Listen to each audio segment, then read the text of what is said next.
और एक हम लोग गीत गाएंगे, गीत संख्या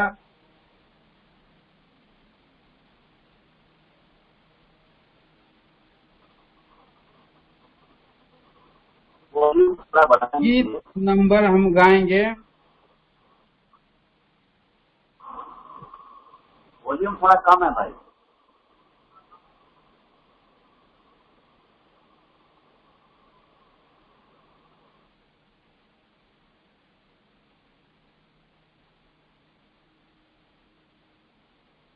सॉन्ग नंबर 67, सॉन्ग नंबर गीत संख्या 67 नंबर 67।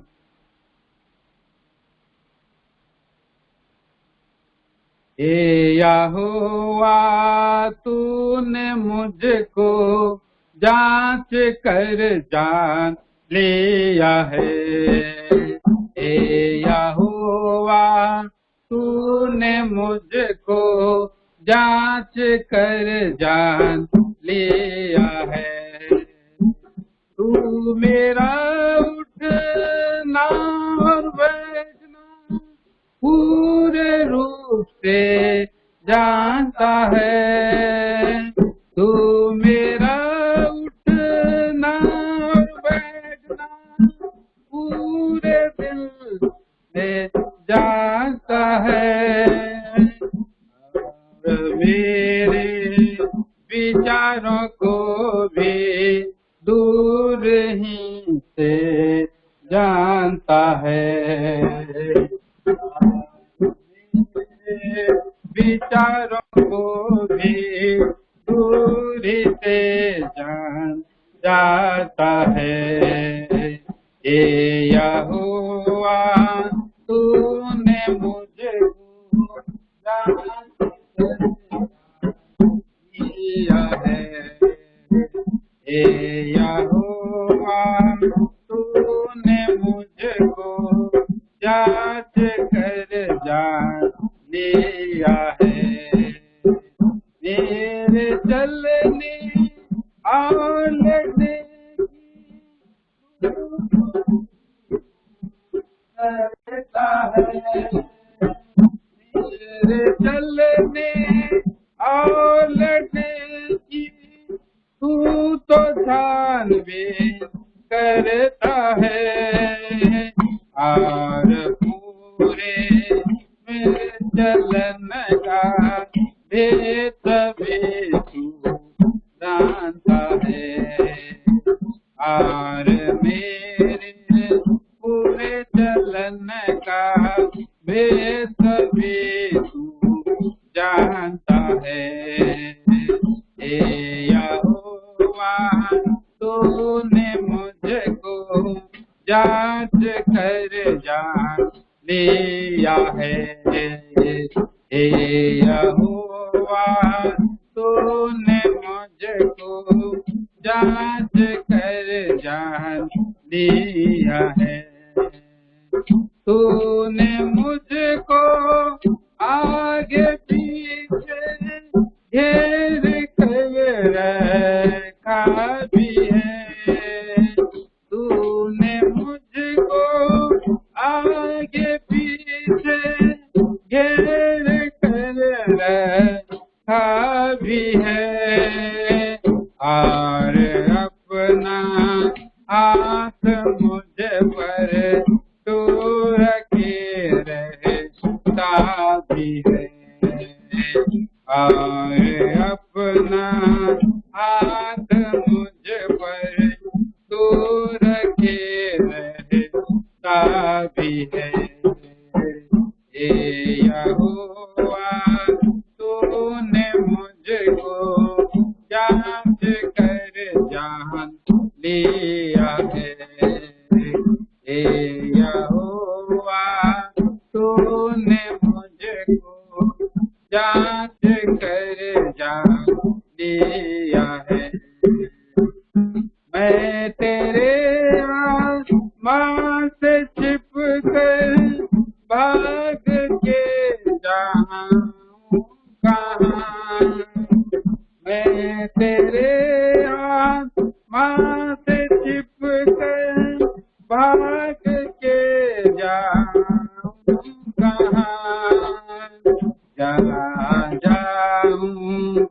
वहाँ तू है, हर जगह प्रभु तू है।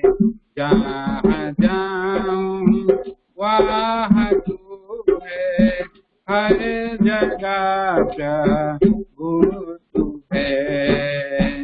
हे यहोवा तूने मुझको जांच कर जान लिया है। हे यहोवा तूने मुझको जांच कर जान लिया है। हे ईश्वर परख मेरी चिंताओं को जान ले। हे ईश्वर परख मेरी चिंताओं को जान ले। और देखी मुझ में कोई बुरी चाल है या नहीं। और देखी मुझ में कोई बुरी चाल है या नहीं। हे यहोवा तूने मुझको जांच कर जान लिया है। हे यहोवा तूने मुझको जांच कर जान लिया है। आइए हम लोग प्रभु का वचन हम पढ़ेंगे। प्रभु के वचन के द्वारा अपने आप को जांचते परखते हुए, ठीक ठाक करते हुए प्रभु के चरणों के पास हम प्रार्थना में समय बिताएंगे। पहले हम लोग पढ़ेंगे, आइए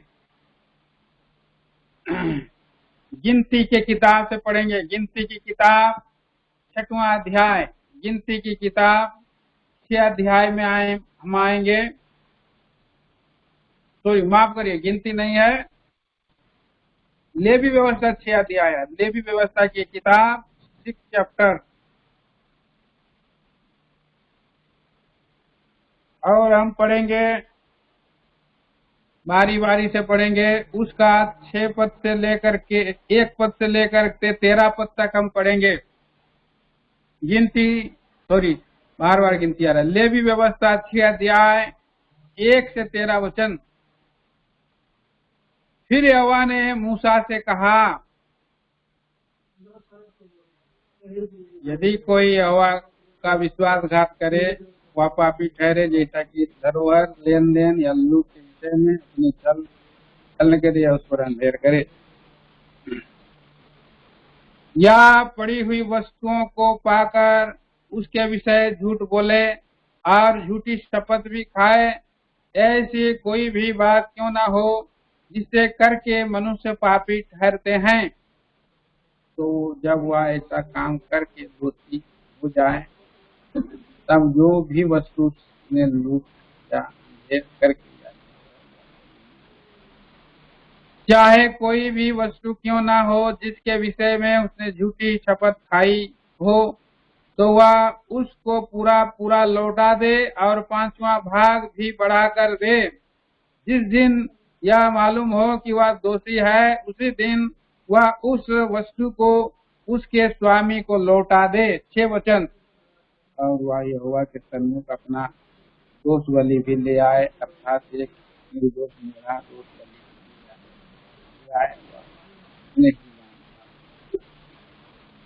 इसी प्रकार याजक उसके लिए यहोवा के सामने प्रायश्चित करे, और जिस काम को करके वह दोषी हो गया है उसकी क्षमा उसे मिलेगी।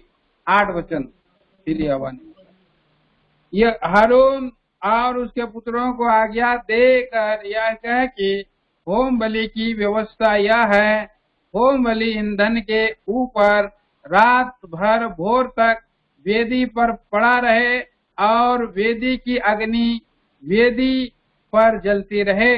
10 और वह याजक अपने शनि के वस्त्र और अपने तन पर अपनी शनि की जंघिया पहनकर होमबलि की राख आग की।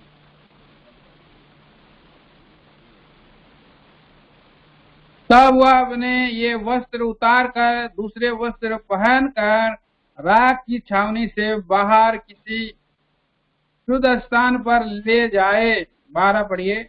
वेदी पर अग्नि जलती रहे और कभी बुझने न पाए, और याजक प्रतिदिन और कोई उसकी लकड़ियां जलाकर होमबलि की उसके ऊपर सजाकर उसकी पर वेदी पर आग लगातार जलती रहे, वह कभी बुझने न पाए। प्रार्थना करेंगे और एक पद हम पढ़ते हैं और एक पद हम सभी साथ में पढ़ेंगे। निर्गमन उसके 17 अध्याय और उसका 15 वचन अभी सब साथ में पढ़ेंगे। निर्गमन के किताब 17 अध्याय 15 वचन। तब मूसा ने एक वेदी बनाकर उसका नाम यहोवा निस्सी रखा। प्रार्थना करें। स्वर्गीय पिता परमेश्वर, राजाओं का राजा, प्रभुओं का प्रभु जी, हृदय से हम धन्यवाद देते हुए आपके निकट झुक जाता हूँ, आपकी आराधना स्तुति और वंदना करता हूँ। प्रभु महान, आप सर्वशक्तिमान सर्वज्ञानी परमेश्वर, सच्चा परमेश्वर, विश्वास योग्य परमेश्वर आप हैं।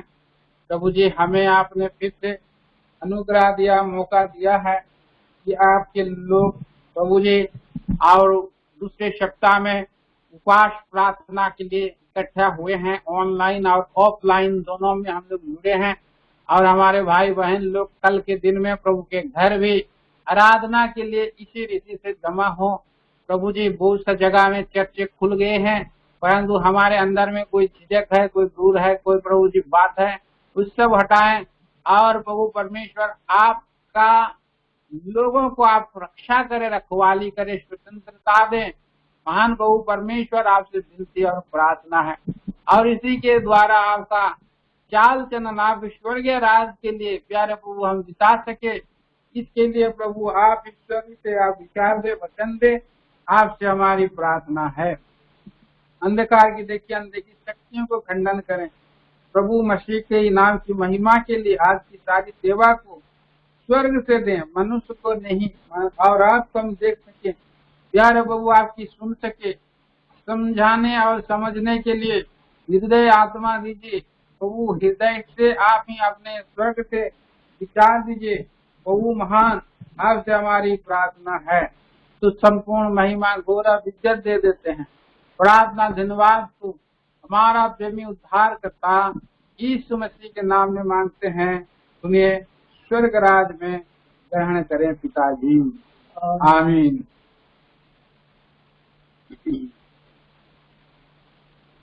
तो ये भाई बहनों, प्रभु के नाम का महिमा हम करते हैं। आज सेकंड सैटरडे में प्रभु हमें अपने घर में आराधना और उपवास प्रार्थना के रीति में अपने पास लेकर के आया है। तो यहाँ प्रभु का लोग इस पृथ्वी पर जब रहते हैं तो इस पृथ्वी के जीवन में हम पाए जाते हैं। तो हमारा जीवन में आंखों की अभिलाषा, शरीर की अभिलाषा, जीविका का घमंड मनुष्य के अंदर में आता है और इसलिए हमें प्रभु के दिन में उपवास प्रार्थना करके हमारे स्वर्गीय आत्मिक जीवन की सरल यात्रा के लिए उपवास प्रार्थना ठहराया गया है और हम इसको लगातार ठहरा करके करते रहते हैं, क्योंकि प्रभु के वचन में हम देखते हैं कि किस तरह से पुराने नियम में भी लेवी की व्यवस्था में यहाँ पर कैसे आचरण मनुष्य करना है इस्राएलियों के लोगों को बताया गया है। इस्राएली लोगों के जीवन में ये बात, ये भेद प्रकट किया गया। देखिए आप निर्गमन की किताब में आप पढ़ेंगे 20 अध्याय से 24 अध्याय तक, तो परमेश्वर वहां पर 10 आज्ञा दिया। 10 आज्ञा जब परमेश्वर ने दिया तो लोग सह नहीं सके, सुन नहीं सके उन 10 आज्ञाओं को, क्योंकि परमेश्वर की जो वाणी है देवदारों को भी तोड़ डालती है। प्रभु का वचन में हम पढ़ते हैं परमेश्वर की वाणी है हरिणियों का भी गर्भपात हो जाता है। तो आप भजन के 29 अध्याय में आप पढ़ सकते हैं कि परमेश्वर की वाणी में सामर्थ होता है। तो परमेश्वर का वचन में हम देखते हैं कि कैसे उसके वचन में को सुनने के लिए मनुष्य काबिल नहीं है। मनुष्य परमेश्वर का वचन को सुनना है, सुन करके थरथराना है, कांपना है, डरना है। प्रभु का वचन को सुन करके डरना चाहिए। देखिए इस वचन को हम पढ़ते हैं, आइए हम पढ़ देंगे भजन की किताब उसका 29 अध्याय लिखा है 3 पद में, यहोवा की वाणी मेघों के ऊपर सुनाई पड़ती है, प्रतापी ईश्वर गरजता है, यहोवा घने मेघों के ऊपर रहता है। तो क्या करना है प्रियो? परमेश्वर से डरना है। पूरा पढ़ेंगे तो लिखा है कि यहोवा की वाणी देवदारों को तोड़ डालती है, यहोवा की वाणी प्रतापमय है, यहोवा की वाणी बछड़े के समान लबानोन को सियोन की जंगली बछड़ों के समान पालता है। यहोवा की वाणी आग की लपटों को चीरती है, यहोवा की वाणी वन को हिला देती है, कादेश को भी कपाता है। तो यहोवा अरण्य में पतझड़ होता है उसकी वाणी से। तो प्रिय भाई बहनों, यहाँ पर इस बात को हम देखते हैं कि परमेश्वर के मंदिर में महिमा ही महिमा बोलता है। ये यहोवा प्रभु की वाणी है, प्रभु की शब्द है। और जल प्रलय के समान यहोवा विराजमान है, जल प्रलय के समय में यहोवा विराजमान है। यहोवा सर्वदा के लिए राजा होकर के विराजमान रहेगा। और 11 पद भी हम पढ़ते हैं तो लिखा है कि यहोवा अपनी प्रजा को बल देगा, यहोवा अपनी प्रजा को शांति की आशीष देगा। तो परमेश्वर अपनी प्रजा को क्या देना चाहता है? बल देना चाहता है। क्यों? क्योंकि मनुष्य निर्बल है। दूसरी बात है, परमेश्वर प्रभु अपनी प्रजा को क्या देना चाहता है?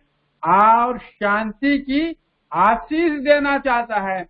क्यों? क्योंकि उसकी प्रजा अशांति में है, निर्बल और अशांति से भरा हुआ। आज भी हो सकता है इस्राएली लोगों का ऐसा परिस्थिति हो, ऐसा दुविधा में हो, और ऐसे समय में प्रभु का वचन यहाँ पर पहुंचा है।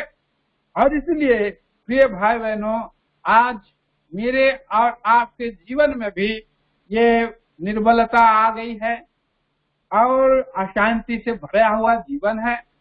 हम शांतिदाता परमेश्वर के पास आकर के भी हमारे पारिवारिक जीवन में अशांति हो सकती है, हमारे व्यक्तिगत जीवन में अशांति हो सकती है, हमारे और मसीही जीवन में उथल पुथल और अशांति से भरा हुआ जीवन अभी वर्तमान में दिखाई देता है। आज मसीही लोग जागरूक नहीं होने के कारण शत्रु शैतान का राज्य बढ़ता ही चला जा रहा है। लोग डर रहे हैं, घबरा रहे हैं, अब क्या होगा, तब क्या होगा। कैसी विकट परिस्थितियों में मनुष्य आज जीवन बिता रहा है। तो ऐसे समय में प्रभु का ये बहुत बड़ा प्रतिज्ञा हमें मिला है, यहोवा अपनी प्रजा को बल देगा, यहोवा अपनी प्रजा को शांति की आशीष देगा। तो ये भाई बहनों, जब हम प्रभु की वचन को परमेश्वर का वाणी के समान सुन करके हम थरथराएंगे, सुन करके हम डरेंगे, तभी हमारा प्रभु हमें और क्या करेगा, शांति की आशीष देगा, बल देगा। और परमेश्वर अपने निकट, आप अपने लोगों के निकट रहेगा, नजदीक रहेगा। पढ़िए यशायाह नबी की किताब उसके 66 अध्याय और उसके 66 अध्याय, और मैं पढ़ देता हूँ पहला और दूसरा वचन। यहोवा यूं कहता है, आकाश मेरा सिंहासन और पृथ्वी मेरे चरणों की चौकी है। तुम मेरे लिए कैसा भवन बनाओगे और मेरे विश्राम का कौन सा स्थान होगा। यहोवा की यह वाणी है, ये सब वस्तुएं मेरे ही हाथ की बनाई हुई है, इसलिए ये सब मेरी ही है। परंतु मैं उसी की ओर दृष्टि करूंगा जो दीन और खेदित मन का हो और मेरा वचन सुनकर थरथराता हो। तो आज प्रिय भाई बहनों, परमेश्वर की वाणी को सुनकर डरने के विषय में, परमेश्वर की वाणी को सुन करके थरथराने के विषय में प्रभु आह्वान कर रहा है। हमारा प्रभु के लोग प्रभु के घर में, प्रभु के चरणों के पास आना है, परमेश्वर के घर में डर भय के साथ आना है और थरथराते हुए आना है। प्रभु का जीवते परमेश्वर की घराने में कलीसिया है और उसमें रहना है। तो आज अपने घरों में भी आप आराधना, आप ये वचन सुन रहे हैं, तो जब आप प्रभु का वचन को सुन रहे हैं तो डरते और कांपते हुए बैठना है। प्रभु का उपस्थिति में कई बार हम लोग का जीवन में डर नहीं रहता है, थरथराते नहीं है, घबरा और परमेश्वर को रेफरेंस नहीं देते हैं। डरते नहीं होने के कारण हम घूम घूम करके कई बार हो सकता है वचन सुन रहे होंगे, लेकिन आप अगर डरते और कांपते हुए प्रभु का वचन को सुन रहे हैं तो प्रिय भाई बहनों, प्रभु आपकी ओर दृष्टि करेगा, प्रभु आपकी ओर निहारेगा, देखेगा, ताकेगा और बोलेगा कि ये बच्चा मेरा सामने में जो है मेरी ओर बहुत ध्यान से देख रहा है, मेरी ओर बहुत प्यार से देख रहा है, मेरी ओर भूखा प्यास से देख रहा है, मुझसे कुछ सुनने के लिए आस लगाया है, बोलकर आज प्रभु भी आपसे बातें करना, प्रभु का वचन बातें करना आरंभ कर देगा। निर्गमन में जब आएंगे तो यहाँ पर 20 अध्याय में प्रभु ने क्या किया है, कुछ और 10 आज्ञाएं थी पुराना नियम में, पर 10 आज्ञाओं को सुन करके वो लोग खड़े नहीं रह सके। 20 अध्याय का 18 पद में देखिए, पढ़ता हूं मैं, सब लोग गर्जन और बिजली और नरसिंगे के शब्द सुनते और धुआं उठते हुए पर्वत को देखते रहे और देख के कांप कर दूर खड़े हुए हो गए और वे मूसा से कहने लगे, तू ही हमसे बातें कर, तब तो हम सुन सकेंगे, परंतु परमेश्वर हमसे बातें ना करे, ऐसा ना हो कि हम मर जाएं। मूसा 20 पद में कहता है, मूसा ने लोगों से कहा, डरो मत, क्योंकि परमेश्वर इसीलिए आया है कि तुम्हारी परीक्षा करे और उसका भय तुम्हारे मन में बना रहे कि तुम पाप ना करो। और वे लोग दूर ही खड़े रहे, परंतु मूसा घोर अंधकार के समीप गया जहां परमेश्वर था। तो मेरे भाई बहनों, यहाँ पर हम देखते हैं कि परमेश्वर इसलिए आया है, इसलिए वो मिलना चाहता है कि वो परमेश्वर का हम आदर करें, परमेश्वर का भय माने और हमारे अंदर में परमेश्वर का भय आदर बना रहे तो हम पाप नहीं कर सकते हैं। इंस्पेक्शन के लिए स्कूल के बड़े ऑफिसर जब स्कूल में आते हैं तो टीचर्स क्या करते हैं, पहले से स्टूडेंट को समझा देते हैं, सादा साफ कपड़ा पहन करके आना, बाल अच्छा बना के आना, सारे लेसन सीख के आना, अप टू डेट रहना। अब साफ सफाई पूरा करते हैं, खिड़की दरवाजा जहाँ कहीं गंदगी है कूड़ादान में डाल देते हैं, साफ रखते हैं। क्यों? क्योंकि उनके जीवन में क्या आ गया है, एक बड़ा ऑफिसर आ रहा है ना, इसीलिए उसके अंदर में भय आ गया, भय आ गया, डरे। और जब आता है तो बड़े ही अदब से खड़ा हो जाते हैं, स्वागत करते, बैठाते हैं, चेयर कुर्सी सब रगड़ के साफ करते हैं। और जब वो इंस्ट्रक्शंस वाला खत्म चले जाते हैं, क्या हो जाता है फिर? हाँ, फिर वैसे ही वही डर्रे पर चलता रहता है, गाड़ी वही डर्रे पर चलता रहता है। हमारा प्रभु हमारे साथ आया है, इसलिए स्वर्ग से प्रभु यीशु मसीह किस लिए आया? हमारे सारे पापों को कैलवरी के क्रूस के ऊपर में ले लेने के लिए आया। मेरे भाई बहनों, अब उसने आकर के हमारे पापों के लिए कांटों का मुकुट पहना, हाथ पांव में खिले ठुकाए, हृदय में भाले भुकाए और वो मर करके जी उठे। और वो दयालु सामरी की नाई आए, हमारे पापों का इलाज करने के लिए आए, हमारे सारे दुर्बलताओं पर उसने तरस खाया। भटके हुए भेड़ों की नाई हमसे हम लोगों को खोजने के लिए ढूंढ करके हमारा उद्धार करने के लिए आया। कितना बड़ी बात है। परंतु प्रभु ने प्रतिज्ञा किया, मेरा तुम्हारे पास से जाना अच्छा है, जब मैं जाऊंगा तो पवित्र आत्मा को तुम्हारे पास भेजूंगा। और क्योंकि वो प्रभु उस समय एक ही जगह में रहते थे और पवित्र आत्मा प्रभु एक तो परमेश्वर में से जब प्रभु यीशु मसीह गया तो वो आया। तो आया जब हम अपने अपने पापों को पश्चाताप करते हैं, पापों से क्षमा मांग लेते हैं, तो क्या करता है, हमें पवित्र आत्मा का दान मिलता है। पवित्र आत्मा का दान मिलता है, बयाने के रूप में छाप मिलता है। और ये वचन हम पढ़ते हैं, प्रेरितों के काम 2 अध्याय, प्रेरितों के काम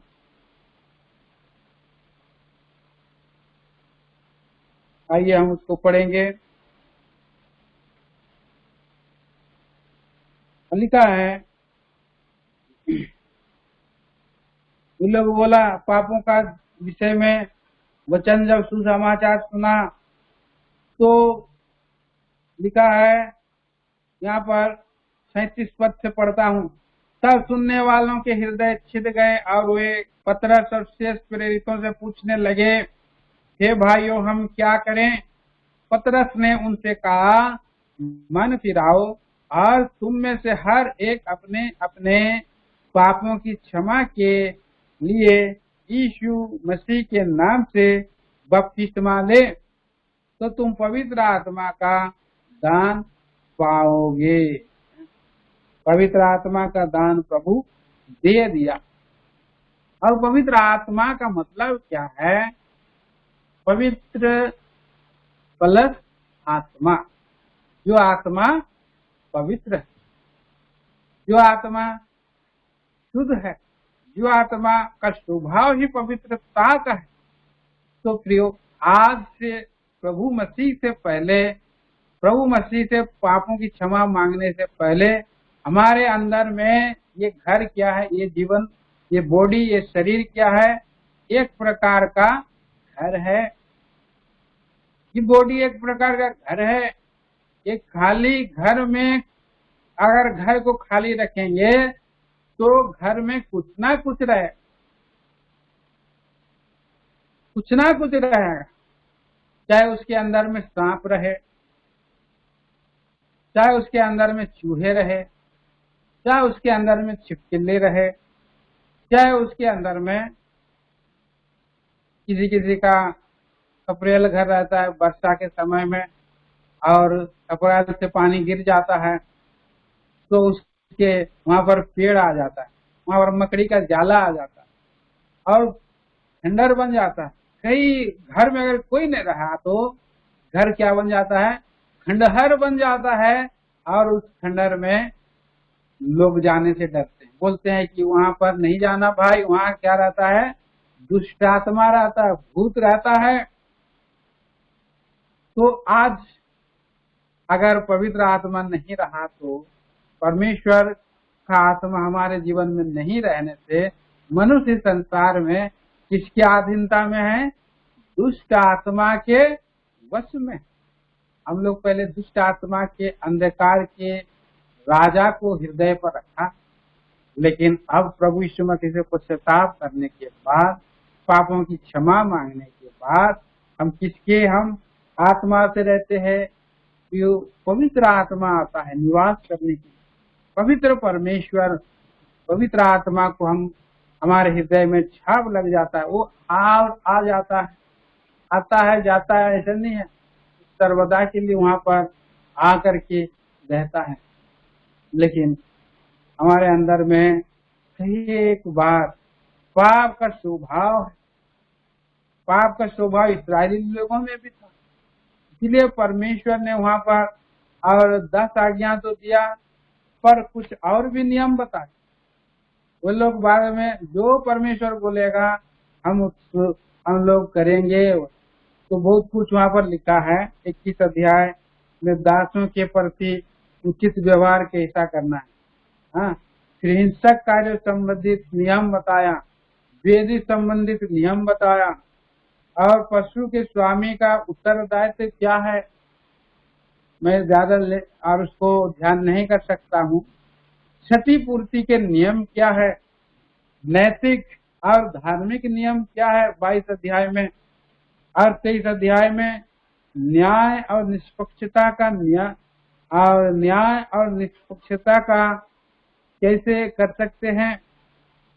7वां परमेश्वर का 7वां वर्ष और 7वां दिन का महत्व क्या है, प्रभु का दिन का हम कैसा आदर करते हैं। और उसके 23 अध्याय में लिखा है कि 3 प्रमुख पर्व उनका था, और तीनों प्रमुख पर्व में परमेश्वर के घर में वो लोग जाते थे। कैसे जाते थे, और छूटे हाथ नहीं जाते थे। जो कुछ था वो उनका भाग प्रभु को पहुंचाने जाते थे। प्रतिज्ञा तो दिया है प्रभु, लेकिन निर्देश भी पालन करना है। और इन सारे वाचाओं को बांधने के बाद ही वहां पर सारे सामानों के ऊपर में मूसा ने वाचा के पुस्तक को लेकर लोगों को पढ़ करके सुनाया। जैसे हम पढ़ते हैं 24 का 6 में, और लिखा है कि 7 में वाचा की पुस्तक लेकर लोगों को पढ़कर सुनाया। उसे सुनकर उन्होंने कहा, जो कुछ यहोवा ने कहा है हम सब उस सब को हम करेंगे, उसकी आज्ञा मानेंगे। और लहू को, उसने वाचा का लहू को छिड़क दिया। कितना बड़ी बात है। तो अब उसी वाचा के वो लोग बंधे होने के कारण और उसके साथ उसका रिलेशन चल, पवित्र आत्मा प्रभु हमारे जीवन में भी आता है और सनातन वाचा के लहू के द्वारा से हमें मरे हुओं में से जिलाया। इब्रानियों की पत्री उसका 13 अध्याय 20 और 21 वचन में हम पढ़ते हैं। आइए हम लोग उस पद को भी पढ़ते हैं। वो सुंदर वचन है इब्रानियों की पत्री उसका 13 अध्याय 20 और 21 में, अब शांति दाता परमेश्वर जो हमारे प्रभु यीशु को जो भेड़ों का महान रखवाला है, सनातन वाचा के लहू के गुण से मरे हुओं में से जिलाकर ले आया, तुम्हें हर एक भली बात में सिद्ध करे, जिससे तुम उसकी इच्छा पूरी करो और जो कुछ उसको भाता है उसे यीशु मसीह के द्वारा हम में उत्पन्न करे। उसी की महिमा युगान होती रहे, आमीन। देखा, सनातन वाचा का लहू से हमसे वाचा बांधा है। पवित्र आत्मा के द्वारा शुद्ध किए जाने से, पवित्र आत्मा के लहू से खरीद दिए जाने के बाद पवित्र आत्मा निवास करने के लिए आया। वो हमारा बयाना में दिया हुआ परमेश्वर एक पहले से जो है कि वो परमेश्वर है, बार बार स्मरण दिलाता, हमको निर्देश देता है, शिक्षा देता है, इधर चलो, ऐसे चलो, ऐसे चलो। पुराना नियम में उनको भी वाचा बांधा और इसीलिए हमने लेवी व्यवस्था के अध्याय में पढ़ा बहुत बार, और वाचा को तोड़ा है और दोषी ठहरे। हमें भी हमारा प्रभु के लहू के द्वारा और हमें शुद्ध तो किया है, लेकिन कई बार हम क्या करते हैं, शुद्ध किए हुए उस वाचा के लहू को हम लोग बाद में भूल जाते हैं। वाचा के लहू को भूलना नहीं है, पांव में रोंदना नहीं है। जो आदमी एक बार पाप करता है और उसके बाद प्रभु से प्रार्थना करता है तो प्रभु उसके पाप को क्षमा करता है, स्वर्गीय वकील बनकर। फिर पाप करता है, फिर गलती हो गया और फिर क्षमा मांगता है, प्रभु फिर क्षमा कर देता है। फिर पाप करता है, क्षमा करता है, पाप करता है, क्षमा करता है, पाप करता है, क्षमा करता है, ये क्षमा मांगता है। क्या बन जाता है? एक रूटीन बन जाता है। तो प्रभु बोलता है कि नहीं, तुम्हारा तो यह अभी स्वभाव बन गया, पाप मानो, पाप करो और क्षमा मांगो, पाप करो और क्षमा मांगो, ये तो स्वभाव बन गया तुम्हारा। ले जाओ, तुमको नहीं छोड़ूंगा, मैं तुमको पाप क्षमा नहीं करूंगा, तुम पर दया नहीं करूंगा। तो वो बोलता, पढ़ दीजिए उसका नीति वचन की किताब 28 अध्याय और 13 वचन। नीति वचन 28 अध्याय का 13 वचन पढ़िए।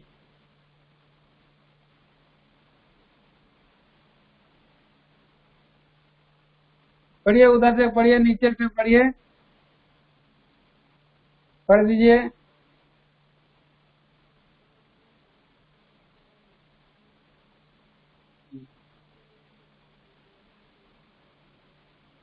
हाँ, छिपा रखता है तो उसका काम सफल नहीं होता। जो मान लेता है और क्या करता है, तोड़ भी देता है, तभी दया करूंगा बोल रहा है। अब तो स्वभाव बना लिया है, बार बार स्वभाव बना लिया। तो इसीलिए आज हमारे जीवन में जागृति आत्मा का काम नहीं है, हमारे पास आत्माओं का बोझ नहीं है। आज पृथ्वी पर पाप इतना बढ़ गए हैं क्योंकि परमेश्वर की वाचा को लोगों ने तोड़ दिया है। तो इस पृथ्वी का नाश है। पढ़ेंगे हम लोग यशायाह नबी की किताब 24 अध्याय, यशायाह नबी की किताब 24 अध्याय और उसका 5 पद, 5 और 6 वचन पढ़िए जोर से। 24 का 5 और 6 मैं पढ़ दे रहा हूँ। पृथ्वी अपने रहने वालों के कारण अशुद्ध हो गई है, क्योंकि उन्होंने व्यवस्था का उल्लंघन किया और विधि को पलट डाला, हाँ, और सनातन वाचा को तोड़ दिया है। इस कारण पृथ्वी को श्राप बरसेगा और उसमें रहने वाले दोषी ठहरेंगे। इस कारण पृथ्वी के निवासी भस्म होंगे और थोड़े ही मनुष्य क्या होंगे, रह जाएंगे, थोड़े ही मनुष्य रह जाएंगे। तो आज इस पृथ्वी पर अनेक प्रकार की आपदाएं आ रही है, महामारी हो या बाढ़ हो या लड़ाइयां हो या सारे शकेती भरे काम। आज मनुष्य ने वाचा को तोड़ दिया, वेदी उनका टूटा पड़ा है,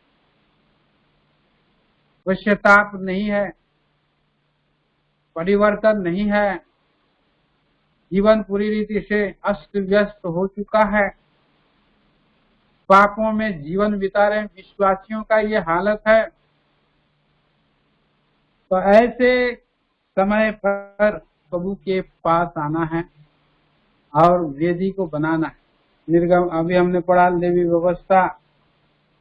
लेवी व्यवस्था में हम देखते हैं कि कितने सारे बलिदान चढ़ते थे। ये लोग पापों की प्रायश्चित के लिए करते थे कि अध्याय में, लेकिन वहां एक वेदी है। वेदी लगातार जलती रहना चाहिए, वेदी हमेशा जलती रहना चाहिए, बोल रहा है वहां पर।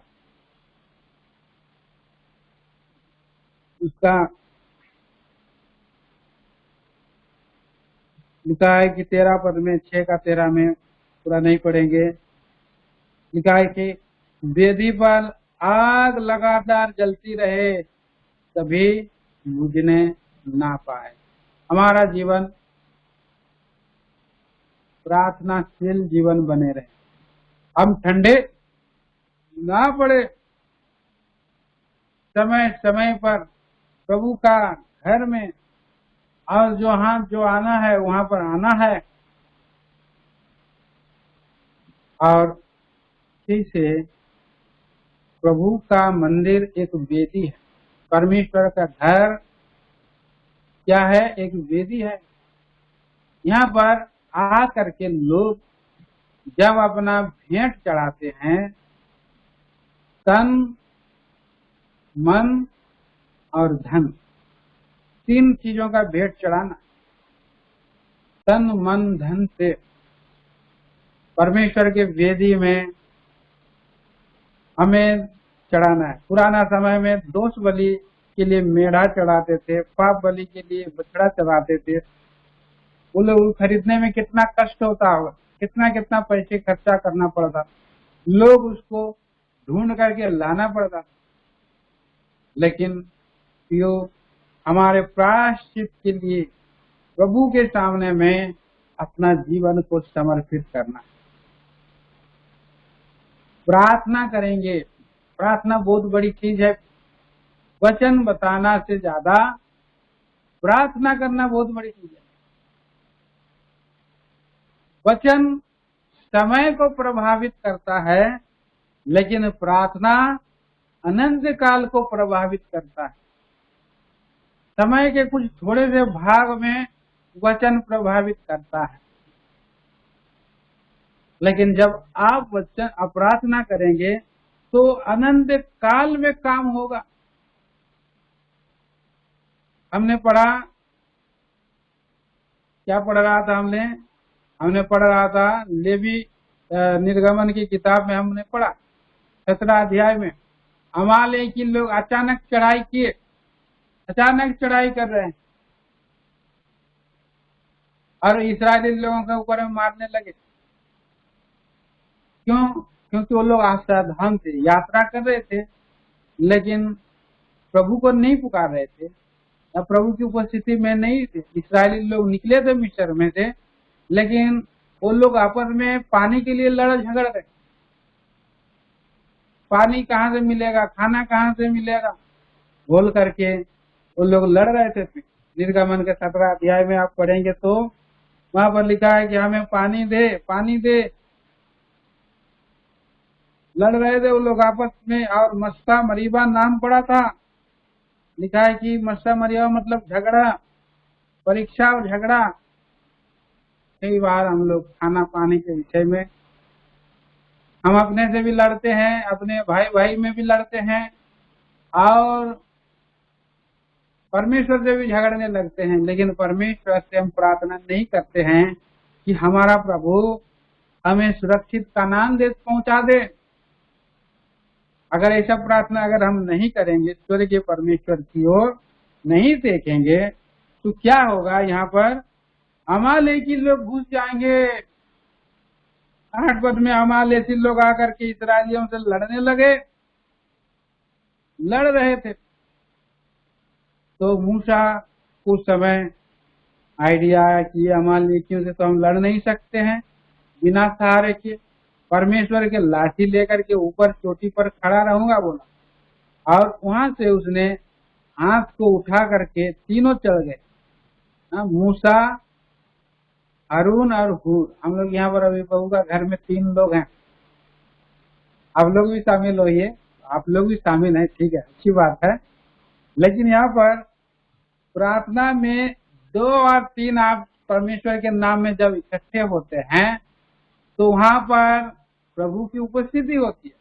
और मूसा प्रार्थना करता रहा और प्रार्थना करता था तो उसका बांह थक जाता था, घुटना टेक करके प्रार्थना कर करके। तो उसने क्या किया, उन्होंने पत्थर लेकर के कहाँ रखा, मूसा को बैठने के लिए पत्थर में रखा और वो लोग दोनों हाथों को उठाए रहे, हूर और हारून। और उसके बाद सांझ तक, सूर्यास्त तक वो लोग इसी रीति से परमेश्वर की ओर हाथ फैलाए रहे, ताकते रहे। और उसके बाद यहोशू जय पाता गया। तो विजयशील जीवन का रहस्य इस अध्याय में आप पाते हैं, और वो है प्रार्थना। पहले अपने पापों के विषय में अपने आप को सर्च करना, दूसरा प्रार्थना करना। वेदी पर आग लगातार जलती रहे, मतलब प्रार्थना करना। उन्होंने वेदी बनाया और उस जगह का नाम यहोवा निसी रखा। यहोवा निसी मतलब परमेश्वर विजय देता है, परमेश्वर विजयवान परमेश्वर। और कैसे देता है प्रियो? यहाँ पर प्रार्थना में देता है। प्रार्थना करके करके आप लोग और हम लोग, आज भी हम जय पाते हैं, पापों की क्षमा मांग कर अपने जीवन को परमेश्वर के लिए तैयार कर सकते। जब हमारा प्रभु आएगा तो अपने लोगों को ले जाने के लिए आग भस्म करती हुई आएगी, आगे आगे आग भस्म करती जाएगी, पाप का मैल को हटा देगी और परमेश्वर स्वर्ग से पुकारेगा, क्योंकि वो आप ही न्यायी है। भजन 50 में हम पढ़ते। अब बोलेगा कि जो मुझसे वाचा बांधा है, बलिदान चढ़ा करके उन लोगों को मैं ले जाऊं। तो प्रार्थना करेंगे हम लोग। आज विकट परिस्थिति है, नाश होने वाले आत्माओं के लिए प्रार्थना करेंगे। और जो हमें प्रभु से सहायता मांगना है, प्रभु की ओर पुकारना है। एजरा लोगों के जीवन में देखिए, एजरा के बारे में हमने कई बार उदाहरण दिखा है, फिर भी हम पढ़ते हैं एजरा की किताब, उसका 8 अध्याय 24 पद से हम पढ़ते हैं। एजरा 8 अध्याय 21 पद में से मैं पढ़ दे रहा हूँ 23 पद तक। तब मैंने अर्थात अहवा नदी के तट पर उपवास का प्रचार इस आशय से किया कि हम परमेश्वर के सामने दीन हो और उससे अपने और अपने बाल बच्चों और अपनी समस्त संपत्ति के लिए सरल यात्रा मांगे, क्योंकि मैं मार्ग के शत्रुओं से बचने के लिए सिपाहियों का दल और सवार राजा से मांगने से लजाता था। क्योंकि हम राजा से यह कह चुके थे कि हमारा परमेश्वर अपने सब खोजियों पर भलाई के लिए कृपा दृष्टि रखता है, और जो उसे त्याग देते हैं उसका बल और कोप उसके विरुद्ध है। तो बलवान परमेश्वर का बल हमारे लिए बलवान बनाने के लिए, न कि उसका बल हमारा नाश करने के लिए। प्रियो, हमें त्यागना नहीं है। जब हम प्रभु का विधि को, नियम को, प्रभु को हम त्याग देते हैं, परमेश्वर की इच्छा को हम त्याग देते हैं, तो परमेश्वर का प्रकोप आता है, हमारे विरुद्ध आ जाता है।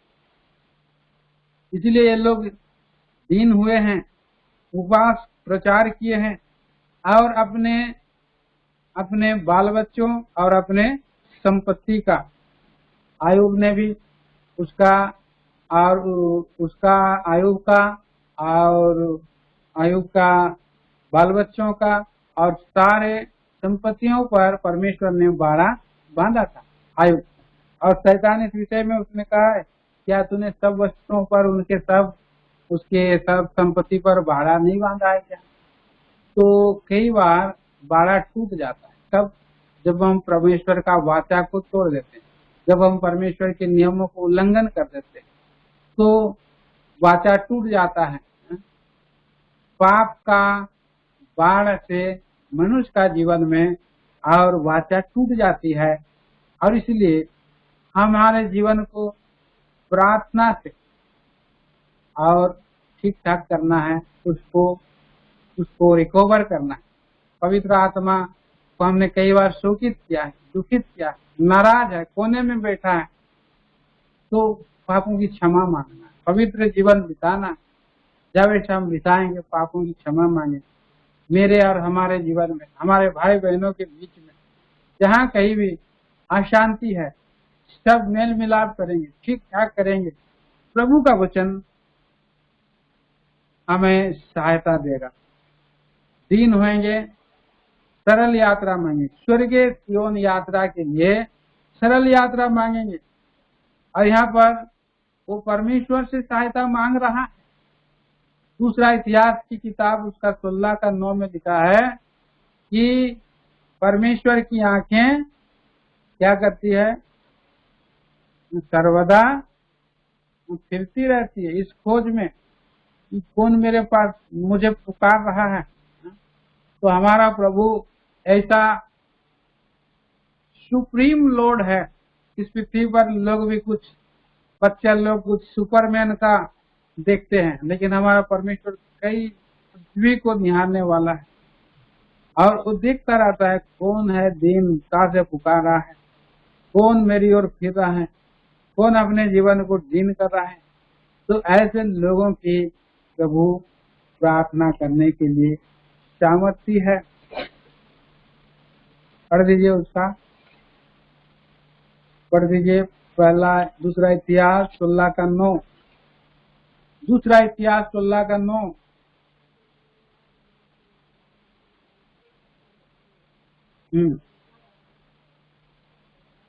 देख, यहोवा की दृष्टि सारी पृथ्वी पर इसलिए फिरती रहती है, जिसका मन उसकी ओर निष्कपट रहता है। हाँ हाँ, देखिए कई बार हम लोग का जीवन में ऐसा होता है, वे भाई वे बहनों, हम मूर्खता का काम करते हैं, इसीलिए हम लोग दुख संकट लड़ाई में फंसे रहते हैं, हमारा मन निष्कपट नहीं रहता है। तो प्रभु से आज हमें पुकारना है, प्रार्थना करना है, क्षमा मांगना है, और उसके बाद हम इन अपने जीवन को ठीक ठाक करना है। प्रार्थना में पश्चातापी प्रार्थना करेंगे, ज्यादा लंबा नहीं करेंगे पश्चातापी प्रार्थना। पश्चातापी प्रार्थना संक्षिप्त में करना है।